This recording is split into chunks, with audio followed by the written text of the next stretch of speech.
Merhaba arkadaşlar, kanalıma hoş geldiniz. Bugün sizlerle bu yarım yastıkları yapıyoruz. Daha önce runner ve suplasını paylaşmıştım.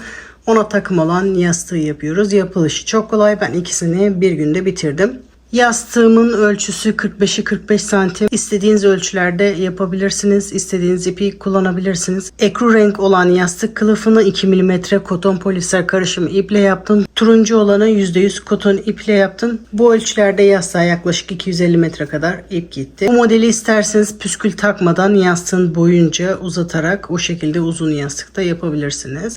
Runner'la çok güzel bir takım oldu. Ben yastık kılıflarını hazır alıyorum. Sizler istediğiniz yastığın üzerine yapabilirsiniz. YouTube kanalıma abone olmak ücretsiz. Videoya başlamadan önce abone olup videoya bir like atarsanız keşfete düşmemizi sağlarsınız. Şimdi modelin yapılışına geçebiliriz. Ben yurt dışında yaşıyorum. Bu şekilde yabancı bir marka ip kullanıyorum. 2 mm kalınlığında koton makrome ip kullanıyorum. %69 koton, %31 polyester ip. Bu şekilde ip kullanıyorum. İpimin kalınlığı da bu şekilde. Yakından göstereyim. İpin arkasında 2 ile 4 mm tığ kullanabilirsiniz diyor. Ben 4 mm tığ kullanacağım. Modele sihirli halka yaparak başlıyorum. Orta parmağımdan önden arkaya doğru doluyorum. Birleşim noktasından sıkıca tutuyorum. Tığımı ipin altından beri geçirip ipimi alıyorum. Bir tur döndürdükten sonra zincir atıyorum. Bu şekilde ben kendi sihirli halkamı bu şekilde oluşturuyorum. İlk trabzan için 3 zincir çekeceğim. Bu ilk zincirin 1, 2, 3 toplamda 3 zincir. 3 tane daha trabzan yapacağım. Bununla birlikte 4 olacak. Bu 1, bu 2, 3 ve 4. Arada 3 zincir. Tekrar aynı boşluk içerisinde 4 trabzan daha yapıyorum. 1 2 3 4. trabzanı da yapıyorum. Şimdi tekrar burada yaptığımız gibi 3 zincir yapıyoruz. Bu şekilde 4 tane dörtlü trabzan olacak. Köşede 3 zincir. Tekrar aynı boşluk içerisinde 4 trabzan daha yapıyorum. 1 2 3 ve 4. Tekrar köşede 3 zincir. Son dörtlüyü yapıyorum. Aynı boşluk içerisinde 4 trabzan daha yapıyorum. 1 2 3 ve 4. Şimdi halkamı iyice sıktırıyorum. Bu ortası kapanana kadar. Tekrar son 3 zinciri yapıyorum. Köşeyi bitiriyorum. 3 zincir. Bu ilk başta yaptığımız 3 zincirin 3. zincirine batarak ipi alıyorum. Sıramı burada birleştiriyorum. Sıramız bitmiş oluyor. Şimdi ikinci sıraya başlıyorum. 5 zincir, 3 4 ve 5. Burada trabzanların yanında boşlukta zincirin içinde bir sık iğne yapıyorum. Bakın hemen trabzanın yanında boşlukta 5 zincir, aynı boşluk içerisinde bu diğer kenarın trabzanın kenarında bir sık iğne, 5 zincir,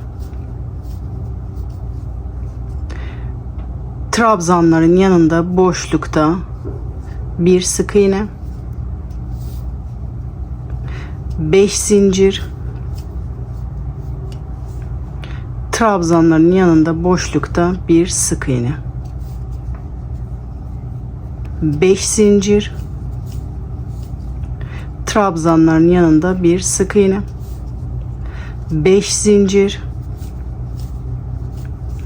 trabzanların yanında boşlukta bir sık iğne, 5 zincir, trabzanların yanında boşlukta bir sık iğne. Şimdi bu köşede de aynı diğer köşelerde yaptığımız gibi 5 zincir olması gerekiyor. Ama yeni sırada da tam bunun ortasından başlamam gerekiyor. O yüzden şimdi 2 zincir yapıyorum. Tığımı bir sefer doluyorum. Bakın bu başlangıç noktasına batarak bir çakma trabzan yapıyorum. Yani üçünü birlikte yapıyorum. Normal trabzan gibi 2 seferde çekmiyorum. Bu şekilde hem sıramı bitirmiş oluyorum hem de yeni sıraya ortadan başlamış oluyorum. Bu modelde hep böyle bir sırada trabzan olacak, bir sıra zincir olacak. Şimdi bu trabzanlı kısma başlıyoruz. Köşede de bu trabzanlardan yapacağız. 3 zincir çekiyorum ilk trabzan yerine. Şimdi bu çakma trabzanı yaptığımız yere, bu yani köşenin yarısı oluyor. Yarısına 4 trabzan yapıyoruz toplamda. Bu 1, 2, 3 ve 4. Köşelerde 2 tane yapacağız. Bu şimdi başlangıçta yarısını yaptık. 3 zincir. Bu diğer sırada yaptığımız zincirin direkt boşluğa da batabilirsiniz bu şekilde. Dilerseniz 3. zincirin içinde de bu şekilde bir sık iğne de yapabilirsiniz. Ben direkt boşlukta yapacağım. 3 zincir. Bakın köşeye geldim. İlk yarısını yapıyorum. 4 trabzan. 1 2 3 ve 4. Buralarda yaptığımız gibi arada 3 zincir yapıyoruz. Şimdi diğer yarısını yapmaya başlıyorum. Aynı bu tarafta yaptığımız gibi 4 trabzan yapıyorum. Aynı boşluk içerisinde. 1 2 3 ve 4. Bu modelde köşeleri hep bu şekilde yapacağız. Köşeler aynı. Şimdi burada yaptığımız gibi 3 zincir, boşlukta bir sık iğne. 3 zincir. Şimdi köşeye geliyoruz. Köşe işlemini yapıyoruz. 4 trabzan yapıyorum. 1 2 3 4. Arada 3 zincir. Tekrar aynı boşluk içerisinde 4 trabzan daha yapıyorum. 1 2 3 ve 4. 3 zinciri yaparak boşluğa batıyoruz. Aynı buralarda yaptığımız gibi sıra sonuna kadar yapalım. Son köşeyi birlikte yap. Son köşeye kadar yaptım. Şimdi köşenin diğer yarısını yapıyorum. Aynı boşluk içerisinde 4 trabzan yapıyoruz. 1 2 3 ve 4. Şimdi sıramızı birleştiriyoruz. 3 zincir. Bu sırada ortadan başlamama gerek yok. Direkt burada birleştirebilirim. 3 zincir. Bu ilk yaptığımız zincirin 3. zincirine batarak sıramı orada birleştiriyorum. Şimdi yeni sıraya aynı buradaki gibi başlıyoruz. 5 zincir. Bakın hemen trabzanların yanında boşlukta bir sık iğne yapıyorum. Bakın buradaki gibi bir sık iğne. 5 zincir. Trabzanların yanında boşlukta bir sık iğne. 5 zincir. Köşede trabzanların yanında bir sık iğne. 5 zincir. Aynı boşluk içerisinde trabzanların yanında bir sık iğne. Burası köşe olduğu için bu şekilde yapıyoruz. 5 zincir. Trabzanların yanında boşlukta bir sık iğne. Bu sırada da hep zincir yapacağız. Zincir yaparak bu trabzanın yanına kadar, köşede trabzanın yanına kadar yapalım. Köşeye kadar geldim. Son birleştirme aşamasına geldim. Aynı burada yaptığımız gibi hem sırayı birleştirmem gerekiyor hem de ortadan başlamam gerekiyor. 2 zincir, tığımı doluyorum. bu başlangıç noktasına batarak üçünü birlikte yaparak bu şekilde çakma trabzan yapıyorum. Hem sıramı birleştirmiş oluyorum hem de ortadan başlamış oluyorum. Aynı burada yaptığımız gibi köşenin yarısını yapacağız. 3 zincir. İlk zinciri bu birleşim aşamasında çektiğim için çekmiyorum. Toplamda 3 oluyor. Bu ilk trabzanım sayılıyor. 3 trabzan daha yaparak toplamda 4 trabzan yapıyorum. 1 2 ve 3. Bu başta çektiğimiz zincirle toplamda 4 oluyor. Şimdi buradaki işlemi buraya yapıyoruz. 3 zincir, boşlukta bir sık iğne, 3 zincir. Şimdi burada trabzanı yapmaya başlıyoruz. Diğer sıralarda bu boşluk olmadığı için direkt bu zincirli kısmı yapmıştık. Şimdi artık modelimiz büyüdüğü için burada da trabzanı yapmaya başlıyoruz. Bir boşluk yaptıktan sonra şimdi trabzanlı kısmı yapıyoruz. Toplamda 4 trabzan yapıyorum. 1 2 3 ve 4. Arada 3 zincir. 4 trabzan yaptıktan sonra 3 zincir yapıyoruz. Bu ara boşluğu yapmak için. 3 zincir, boşlukta bir sık iğne. 3 zincir. Şimdi köşe işlemini yapıyoruz. Bir tarafta 4 trabzan. 1 2 3 ve 4. Arada 3 zincir. Tekrar aynı boşlukta 4 trabzan daha yapıyorum. 1 2 3 ve 4. 3 zincir. Sıradaki boşluğa gelerek bir sık iğne yapıyorum. Bu kenarda yaptığımız işlemin aynısını diğer kenarlarda yaparak bu köşeye kadar gelelim. Köşeye kadar geldim. 3 zincir çektim.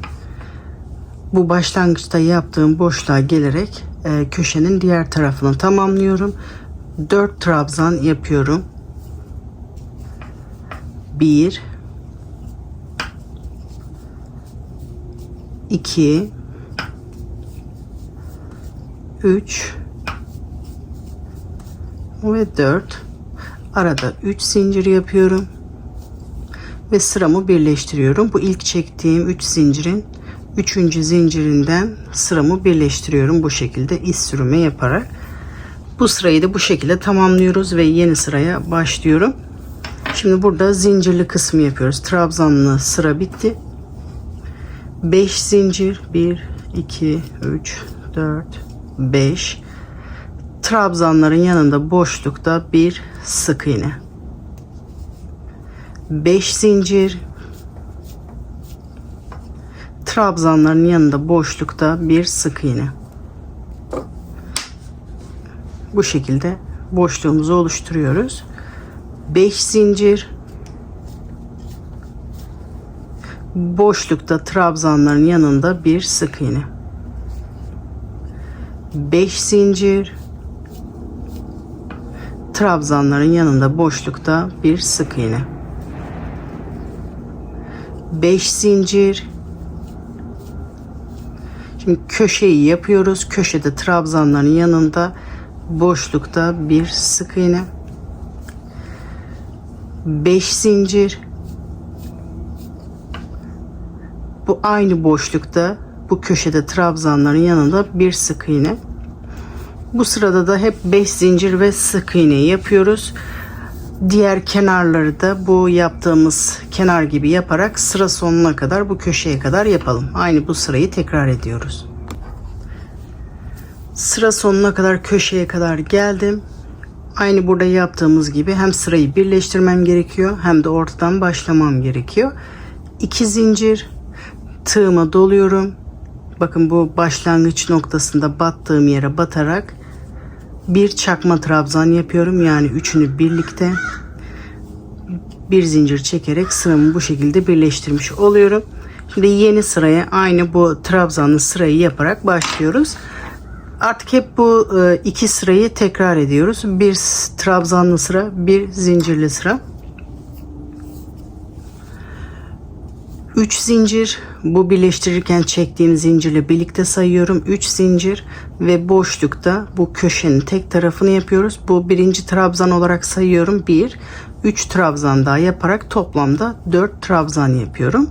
2, 3 ve 4. Şimdi bu zincirli kısmı yapıyoruz. 1, 2, 3 boşlukta bir sık iğne. 3 zincir, sıradaki boşlukta trabzan yapıyoruz. Bakın bu trabzanlar hep aynı yere denk gelmiyor. Bir sırada burada, ikinci sırada direkt ortaya denk geliyor. Şimdi bunun kenarlarına denk geliyor trabzanlı kısımlar. Boşluğa gelerek bir trabzan yapıyorum. Aynı boşlukta 3 trabzan daha yaparak toplamda 4 trabzan yapıyorum. 3 ve 4. Arada 3 zincir. Bakın şimdi buradaki boşlukta bir sık iğne. 3 zincir. Sıradaki boşlukta 4 trabzan. 1 2 3 ve 4. Şimdi boşluğa gelerek bu zincirli kısmı yapıyoruz. 3 zincir, boşlukta bir sık iğne, 3 zincir. Şimdi köşeye gelerek köşe işlemini yapıyoruz. Bir tarafta 4 trabzan yapıyorum. 1 2 3 ve 4. Şimdi köşedeki bu 3 zinciri yapıyorum. Ve diğer kenara doğru dönerek aynı boşluk içerisinde köşenin diğer tarafını yapıyorum. Aynı boşluk içerisinde 4 trabzan daha. 1 2 3 ve 4. 3 zincir yapıyorum. Sıradaki boşluğa batıyorum. Bu sırayı da bu şekilde tamamlıyoruz. Bu kenarda yaptığım gibi diğer kenarları da yaparak bu köşeye kadar yapalım. Sıra sonuna kadar geldim. Son köşenin diğer tarafını yapıyorum. Boşluğa gelerek 4 trabzan yapıyorum. Burası ilk başlangıçta başladığım yer. 1 2 3 ve 4. Arada 3 zincir. Bu başlangıçta yaptığım 3 zincirin 3. zincirine batarak sıramı birleştiriyorum. İpi alıyorum. İlmeğin içinden geçiriyorum. Şimdi bu zincirli sıraya başlıyorum. 5 zincir.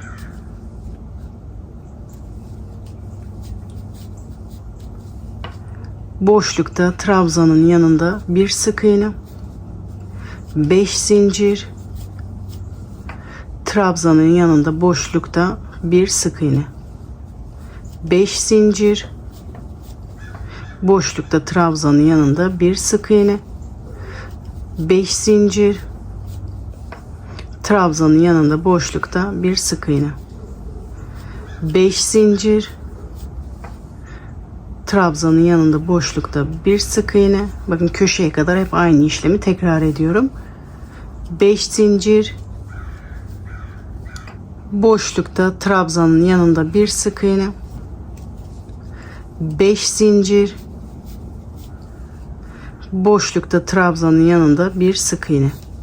Şimdi köşe işlemini yapıyoruz. Tekrar aynı boşlukta trabzanın yanında 5 zincir çekerek orada sık iğne yapıyorum. Bakın trabzanın yanında 5 zincir, trabzanın yanında bir sık iğne. Bunu da bu şekilde sıra sonuna kadar tamamlıyoruz. Aynı bu kenarda yaptığımız gibi. Sıra sonuna kadar geldim. Şimdi sıramı birleştiriyorum. 2 zincir, tığımı doluyorum. Başlangıç noktasına batarak çakma trabzanı yapıyorum. Üçünü birlikte bir zincir çekerek birleştiriyorum. Gördüğünüz gibi hep bu iki sırayı tekrar ediyoruz. Sıralarda bir değişiklik yok. Şimdi bu trabzanlı sırayı başlayacağım. Bunu yapmak istediğim genişliğe kadar hep aynı işlemi tekrar edeceğim. 3 zincir boşlukta 3 trabzan daha yapıyorum. Toplamda 4 oluyor ilk zincirimle. 3 zincir boşlukta bir sık iğne. Gördüğünüz gibi buradaki aynı işlemlere devam ediyoruz. Şimdi bunu tekrar aynı yeri göstermeme gerek yok. Bunu yapmak istediğimiz genişliğe kadar yapalım. Ben yastık kılıfımı katladım ekranda gösterebilmek için. Bu benim yastığımın eni. Bu yastık kılıfını tam ortaya koyup çapraz bir şekilde koyuyoruz. Bu köşeler kenara gelene kadar büyütelim. Ondan sonra sivri uçları yapmaya başlayabiliriz. Bunu böyle köşelere kadar büyütelim. Şimdi yastık kılıfımı yastığımın genişliğince büyütmeye çalıştım. Şimdi hafif yastığımdan küçük. Bu kadar küçük olması hiç önemli değil. Yastığı böyle gerdirerek takınca yastığın üzerinde iyi duracaktır. Eğer ben 2 sıra daha eklersem bu yastıktan büyük olacak ve bol duracak. Yastığın üzerinde potluk olacak. Ama bir tık küçük olması iyi. Gerdirerek yastığın üzerine takınca örnek daha iyi görünüyor ve sıkı duruyor. Yastıktan çıkmıyor. Şimdi ben yastığım genişleyince ördüm. Trabzanlı sırayı yaptım. Kenar işlemine zincirli sırada başlıyorum. Burası şu anda bitiş noktası. Bunu ben bu şekilde sivri olan kısım olarak yapacağım. Bakın. Böyle katladığım zaman önde ya da arkada sivri olacak. Bir dahaki köşede kenar işlemi yapmaya başlıyorum. Şimdi sıramı birleştirdikten sonra normal sırada yaptığım gibi 5 zincir, trabzanın kenarında bir sık iğne. Bu zincirli işlemi bu sıradaki köşeye kadar yapacağım. Bakın bu köşede bir yeni sıraya başladım. Bu boşluğa kadar, köşenin yanındaki boşluğa kadar aynı diğer sıralarda yaptığımız gibi 5 zincir boşlukta trabzanın yanında bir sık iğne. Bunu bu boşluğa kadar yapıyorum. Burada başlamıştım. Köşenin yanına kadar geldim. Bakın köşenin yanındaki son boşluğa, trabzanın yanındaki boşluğa batarak burada bu kenarı bitiriyoruz. Normalde bu köşeye batıp köşe işlemi yapıyorduk. Şimdi artık bunu büyütmeyeceğiz. Büyütmek isteseydim bu köşede de devam edecektim. Ama bu artık düz bir şekilde aşağı doğru inmem gerekiyor. Burada normalde çoğalıyor. Buradan da kesmem gerekiyor. Aynı sırada aynı genişlikte gitmesi için normalde buradan çoğalıyor. Buradan da kesmem gerekiyor. Bunu her sırada bu şekilde keseceğiz. 5 zincir. Bu köşeye batmıyorum. Bakın direkt bu boşluğa batıyorum. Köşenin yanındaki boşluğa batıyorum bu şekilde. Burada bir sık iğne yapıyorum. Burayı kesmiş oluyorum. 5 zincir. Buradan sonra normal kenar işlemini yapıyorum. Trabzanın yanında boşlukta bir sık iğne, 5 zincir. Trabzanın yanında boşlukta bir sık iğne. Bunu buraya kadar aynı. Bu köşeyi normal köşe yapıyoruz. Bakın burası başlangıç noktasıydı. Burası ve onun karşısındaki köşe normal köşe olacak. Buradaki ve bunun karşısındaki köşede kenar olacak. Buralardan kesmeye devam edeceğiz. Bunu bu şekilde normal köşeyi de yapıp bu köşenin yanına kadar yapalım. Az önce burayı normal köşe yapıp buraya kadar yapın demiştim. Burada karışıklık olmasın diye göstermek istedim tekrar. Aynı bu sıralarda yaptığımız gibi 5 zincir. Aynı boşluk içerisinde diğer trabzanın yanında bir sık iğne yapıyorum. Sonra diğer kenara dönüyorum. Bakın burası başlangıç noktasıydı. Kenar. Burada kestik. Bu tam karşısındaki köşe. Normal köşe. Şimdi diğer kenara geliyoruz. Buraya kadar yapalım. Normal köşeydi. Diğer kenara geldi. Yaptığımız kenarın karşısındaki köşeye de normal kenar yapıyoruz. 5 zincir. Bakın burada keseceğiz. Köşeye batmıyoruz.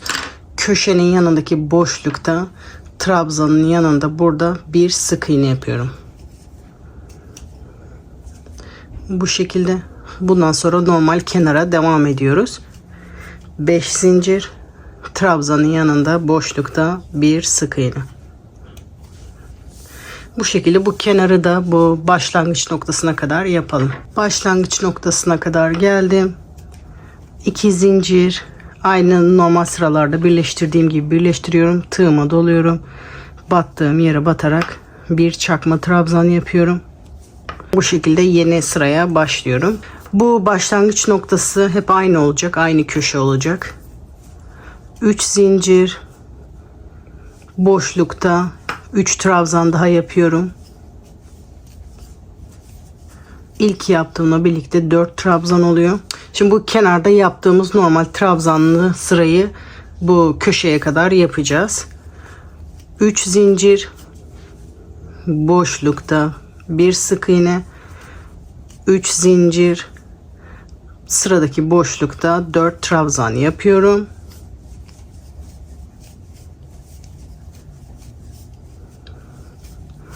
Bu şekilde normal sıraya devam ediyoruz. Bu boşluğa gelene kadar, bakın burayı köşe yapmıştık. Köşenin yanındaki boşluğa gelene kadar aynı sırayı devam edelim. Boşluğun yanındaki kenara kadar geldim. Trabzanlı olarak bittim. Şimdi burada kesme işlemine devam ediyorum. Burada köşe yaparken 4 trabzan bir tarafta, ortada 3 zincir, 4 trabzan diğer tarafta yapıyorduk. Şimdi bu yapacağım işlemi aynı köşe gibi düşünün. Şimdi 4 trabzan bir tarafta yaptım. Arada 3 zincir. Şimdi bu köşenin yanındaki boşluğa gelerek 4 trabzan yapıyorum. Bakın buraya hiçbir işlem yapmıyoruz çünkü kesiyoruz. Burada çoğalıyor. Burada kesmemiz gerekiyor. O yüzden bu işlemi yapıyoruz. Köşe gibi düşünün. 4 trabzan bir tarafa yapmış olduk. Arada 3 zincir. Şimdi buraya geliyorum. Bakın bu boşluğun yanındaki boşluğa gelerek 4 trabzan yapıyorum. 1 2 3 ve 4. Burası bu köşe gibi sayıyoruz. Benzemiyor ama tarif ederken öyle devam etmek için size köşe demek istiyorum burayı. Şimdi diğer kenara dönüyoruz. Burada normal köşeyi yapıyoruz. Şimdi normal sıraya devam ediyorum. 3 zincir, boşluğa batıyorum. Tekrar 3 zincir çekerek yeni sıraya başlıyorum. Köşeye kadar normal yapıyoruz. Köşeye kadar geldim. Burada köşe işlemi normal bir şekilde yapıyoruz. Boşlukta 4 trabzan, 1 2 3 ve 4, arada 3 zincir, sonra diğer tarafına dönüyoruz. Aynı boşlukta tekrar 4 trabzan yapıyorum. 1 2 3 ve 4. Buradan sonrası aynı normal kenarda yaptığımız işlemi yapıyoruz. 3 zincir çekerek sıradaki boşluğa batıyorum. Bunu bu şekilde kenara kadar devam ediyoruz. Sivri uçlarda köşe bu şekilde, kenarlarda da köşeyi bu şekilde yapacağız. Şimdi bu kenara kadar aynı işlemi yapalım. Burada da kenar köşesi yapalım. Kenara kadar geldim. Şimdi kenar köşesi yapıyoruz. Tek tarafta 4 trabzan, arada 3 zincir. Şimdi bu köşenin yanındaki boşlukta, bakın burası köşeydi, kenar yaptık. Kenarın yanındaki boşlukta bir trabzan yapmaya başlıyorum ve toplamda 4 trabzan yapıyorum. Bakın bu şekilde kenar oluşmaya başladı. 2 3 4. Bu sivrilikten hoşlanmadıysanız başka bir işlemde yapabilirsiniz. 1 2 3, sıradaki boşluğa batarak bir sık iğne yaparak bu şekilde bu kenarı da sıra sonuna kadar yapalım. Köşeye kadar geldim. Başlangıç noktasına kadar tek tarafta yapıyoruz. Sırayı bitiriyoruz. Aynı boşluk içerisinde 4 trabzan, 1 2 3 ve 4. 3 zincir çekerek sıramı burada birleştiriyorum. Şimdi yeni sıraya aynı burada başladığımız gibi başlıyoruz. 5 zincir, trabzanın yanında boşlukta bir sık iğne, 5 zincir, trabzanın yanında boşlukta bir sık iğne. Bu şekilde kenara kadar, bu trabzanlı yerin yanındaki boşluğa kadar bu kenar işlemini yapalım. Bakın burada başlamıştım, kenara kadar geldim, trabzanlı yerin yanına kadar yaptım. Şu anda biz şu sırayı tekrar ediyoruz. Normalde tekrar göstermeme gerek yoktu aslında. Şu iki sırayı tekrar ediyoruz. Bu iki sıradan iki sıra daha gösterdikten sonra daha uzatmayacağım videoyu. Burada aynı bunun gibi kesme işlemi yapmamız gerekiyor. 5 zincir. Bakın bu trabzanlı yerin yanındaki bu boşluğa gelerek bir sık iğne yapıyorum. Bu şekilde kesme işlemini yapıyoruz. Çünkü her seferinde bu köşelerden çoğalıyor. Buradan kesmemiz gerekiyor. Şimdi bu şekilde köşeyi bu sefer göstermeyeceğim. Bu şekilde köşeyi de yapıp bu kenara kadar yapalım. Az önce birlikte bu kenarı yapmıştık. Bu köşeyi tekrar göstermedim. Normal sivri köşelerde yaptığımız kenar. Şimdi diğer kenara kadar geldim. Burayı da aynı şekilde trabzanlı yerin yanındaki boşluğa kadar yaptım. Arada 5 zincir. Diğer trabzanlı kısmın yanındaki boşluğa, bakın tam buraya batarak trabzanın yanından beri bir sık iğne yapıyorum. Buranın da kenarını bu şekilde oluşturmuş oluyoruz. Burayı da kenara kadar, bu başlangıç noktasına kadar yapalım. Başlangıç noktasına kadar geldim. Şimdi normal sıraya devam ediyoruz. Aynı burada yaptığımız bu sırayı yapıyoruz. Trabzanlı sırayı. 3 zincir çekerek yeni sıraya başlıyorum. Boşlukta 3 trabzan daha yapıyorum. Ve toplamda 4 trabzan oluyor ilk yaptığımız zincirle. 3 zincir. Sıradaki boşluğa batarak bir sık iğne. 3 zincir. Boşluğa batarak, sıradaki boşluğa batarak 4 trabzan. 1 2 3 ve 4. Bu şekilde bu kenara kadar, bakın burası kenar kısmı, kenarın yanındaki boşluğa kadar yapalım. Burası başlangıç noktasıydı. Kenara kadar geldim. Aynı buradaki işlemi yapıyoruz. Tek taraf 4 trabzanı yaptık. Aradaki 3 zinciri yapıyorum. Kenar boşluğuna batmıyoruz. Onun yanındaki boşluğa batarak 4 trabzan yapıyorum. 1 2 3 ve 4. Bundan sonrası normal kenar işlemine devam ediyoruz. Şu anda bu sırayı tekrar ettik. Az önce bu sırayı yapmıştık. Şimdi bunu sıra sonuna kadar, başlangıç noktasına kadar yapalım. Bu köşeyle aynı diğer kenarı da göstermeyeceğim. Burada yaptığımız gibi bu kenarda yapalım. Başlangıç noktasına kadar gelelim. Bu kenarda aynı diğer taraf gibi yaptım. Başlangıç noktasına kadar geldim. Yastığımız bayağı oluştu. Hep şu iki sırayı tekrar ediyoruz. Bakın 2 sefer aynı 2 sırayı tekrar ettim. Siz de bu son 2 sırayı tekrar ederek yapmak istediğiniz uzunluğa kadar yapabilirsiniz. Hala aklınızda soru işareti kaldıysa videoyu geri alarak bu kısımdan tekrar izlemeye devam edebilirsiniz. Çünkü yapım aşaması aynı şekilde. Böyle yastığımızın üzerine koyduğumuz zaman boyunu, burada da püskül mesafesi kalacağını hesap ederek o uzunluğa kadar yapalım. Ben 2 sıra daha yaparsam benim için yeterli. Siz bunu yastığınızın üzerine ölçün. Püskülü de yaklaşık olarak hesaplayın. İpiniz incedir, kalındır. İpinize göre bu sıra sayısı değişiklik gösterebilir. İpiniz ince ise daha çok sıra olabilir, kalınsa daha az olabilir. Sıra sayısına takılmayın. Sadece yapmak istediğiniz uzunluğa kadar yapın. Bu sivri uç püskül mesafesini bırakınca oraya kadar gelecek şekilde bu sivri kısmı yapın. Benim için 2 sıra yeterli. 2 sıra daha yaptıktan sonra bir de bunun kenar oyası var. kenar oyasında yapınca tam denk gelecek. Şimdi yapmak istediğimiz uzunluğa kadar yapalım. 2 sıra daha ekledim. Şöyle hafif de gerdirerek takacağım yastığı. Bakın gerdirince boyu daha kısalıyor. Böyle gerdirdiğimde düşünürsek henüz yeterli ölçüye gelmemiş. Bu kısa benim için. Buna 2 sıra daha ekleyip tekrar ölçüyorum. Bakın az önce buraya kadar yapmıştım. 2 sıra daha ekledim. Şimdi 2 sıra daha ekliyorum. Sonra tekrar ölçüyorum. 2 sıra daha ekledim. 2 sıra derken 1 sıra trabzanlı sıra, 1 sıra zincirli sıra ekledim. Tekrar ölçüyorum. Püskül takınca bir de kenar oyasını yapınca benim için yeterli. Şimdi kenar oyasını yapabilmek için bu zincirli sıradan yapmam gerekiyor.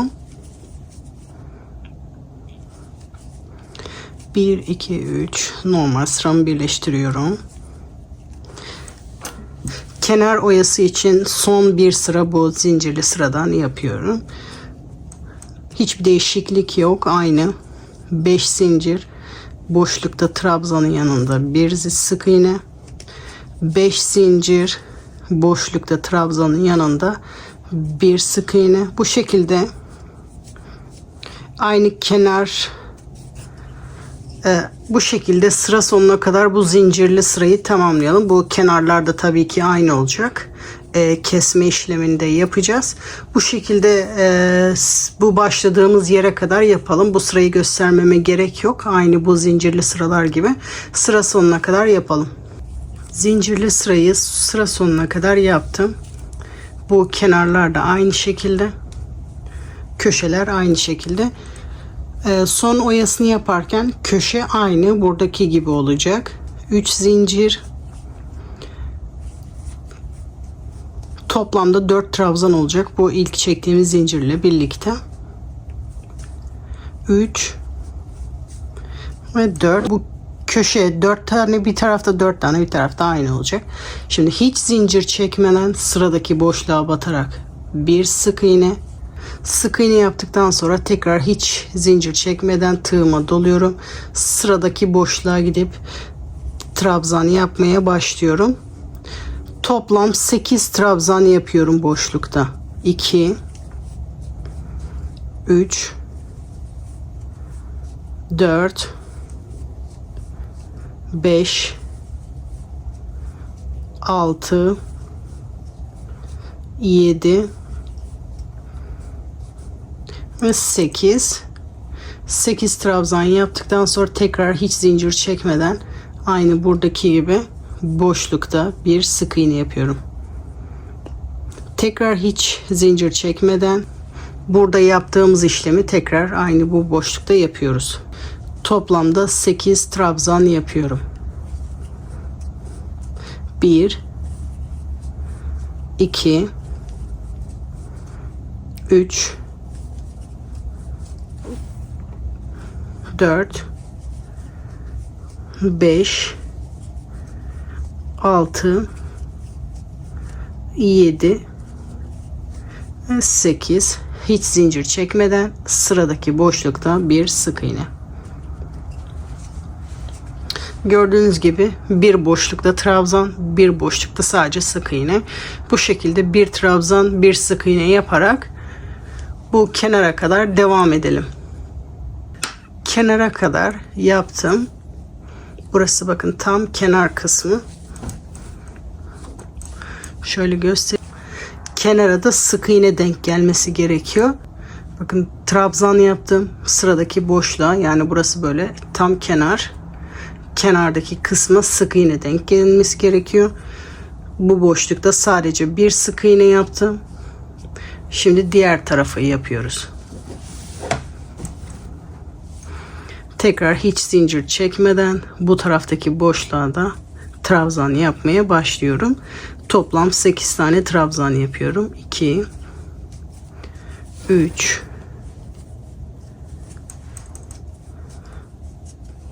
4 5 6 7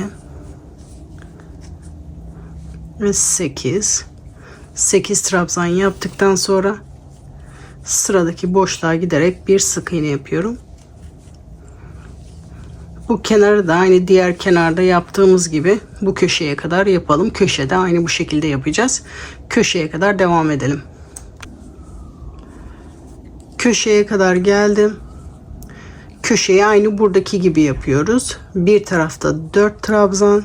1 2 3 ve 4. Bir tarafta 4 trabzan yaptıktan sonra arada 3 zincir. Tekrar diğer tarafta 4 trabzan yapıyorum. 1 2 3 ve 4. Normal boşluğa gelerek bir sık iğne yapıyorum. Köşeyi de bu şekilde dönmüş oluyoruz. Yapmak istiyorsanız arada hiç zincir çekmeden direkt 8 tane trabzan da yapabilirsiniz. Ama ben burayı püsküllü yapacağım için 3 tane zincir devam ettim. Sonra diğer kenara yapmaya başlıyoruz. Sıradaki boşluğa trabzan yapmaya başlıyorum. 1 2 3 4 5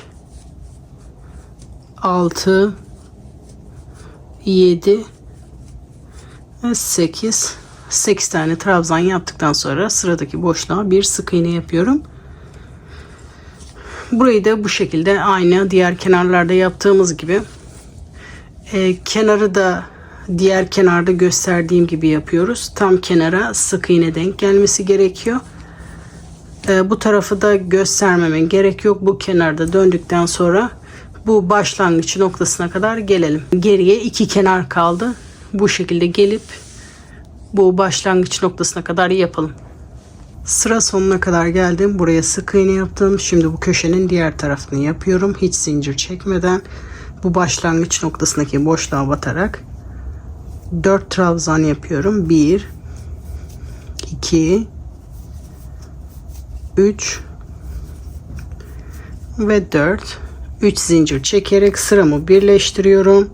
Bu ilk yaptığım tepesine batarak ilmeğimi içinden geçirip bir zincir çekip ipimi kesiyorum. Dantel kısmı bu şekilde burada bitiyor. Şimdi püskülü yapılışına geçebiliriz. Püskülü yaparken ben elimde yapacağım. İlk önce şu kadar uzunlukta 2 parça ip kesiyorum.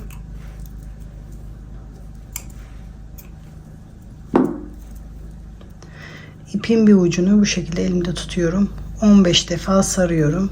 1 2 3 4 5 6 7 8 9 10 11 12 13 14 ve 15. İpimi kesiyorum. Tek ipimi alıyorum. Sardığım ipin içinden geçiriyorum.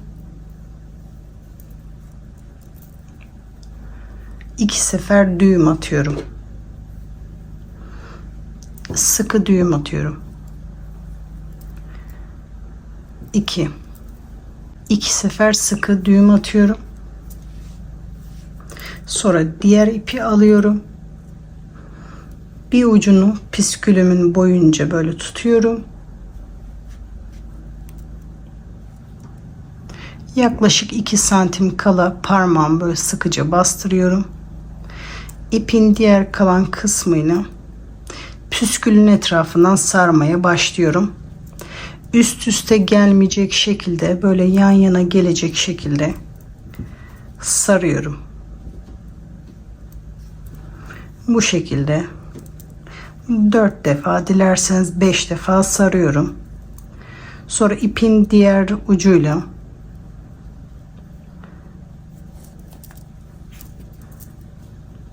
iki sefer düğüm atıyorum. 300.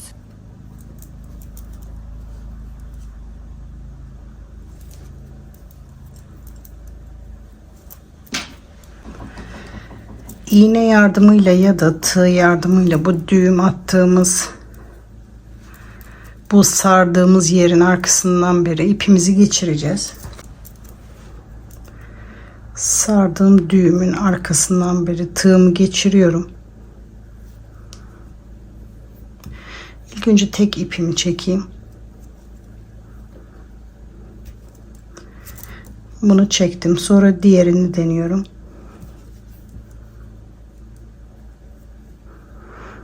Diğerini de çektim.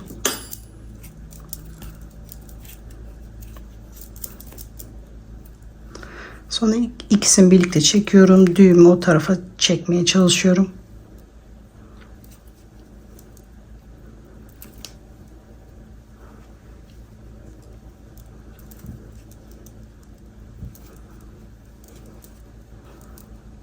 Ve bu şekilde oluyor.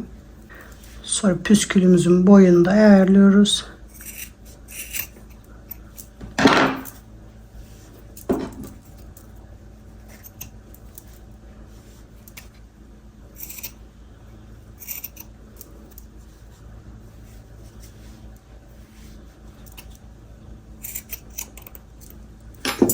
Püsküllerim hazır.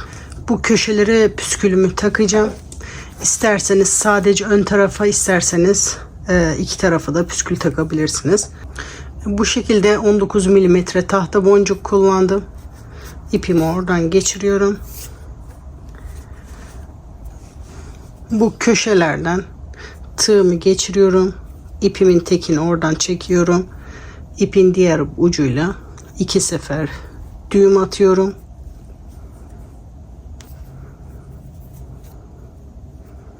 Bu ipleri direkt isterseniz arkada da saklayabilirsiniz. Bu şekilde boncuğun içinden püskülün içine doğru da çekebilirsiniz.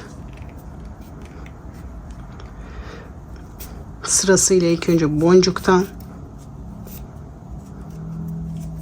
sonra da bu püsküle sardığımız ipin arkasından beri ipi buraya çekiyoruz. Sonra bu fazlalık ipi burada kesiyoruz.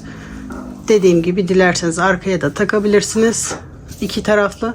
Şimdi bunu yastığın üzerine geçirip size gösteriyorum. Yastık kılıflarımı bitirdim. Yastıkların üzerine geçirdim. Şu anda ütülemeden taktım. Gerdirerek takınca ütü istemedi. Ama sizinki ütü istiyorsa hafif tersten ütüleyebilirsiniz. İplerim koton olduğu için tersten ütüleyebiliyorum. Gerdirerek takınca ütüye gerek kalmadı. Yapılışı çok kolay. Umarım sizler de videoyu izlerken keyif almışsınızdır. Hala bir like atmadıysanız bir like atarsanız sevinirim. Sıradaki videolarda görüşmek üzere. Hoşça kalın. Sağlıcakla kalın.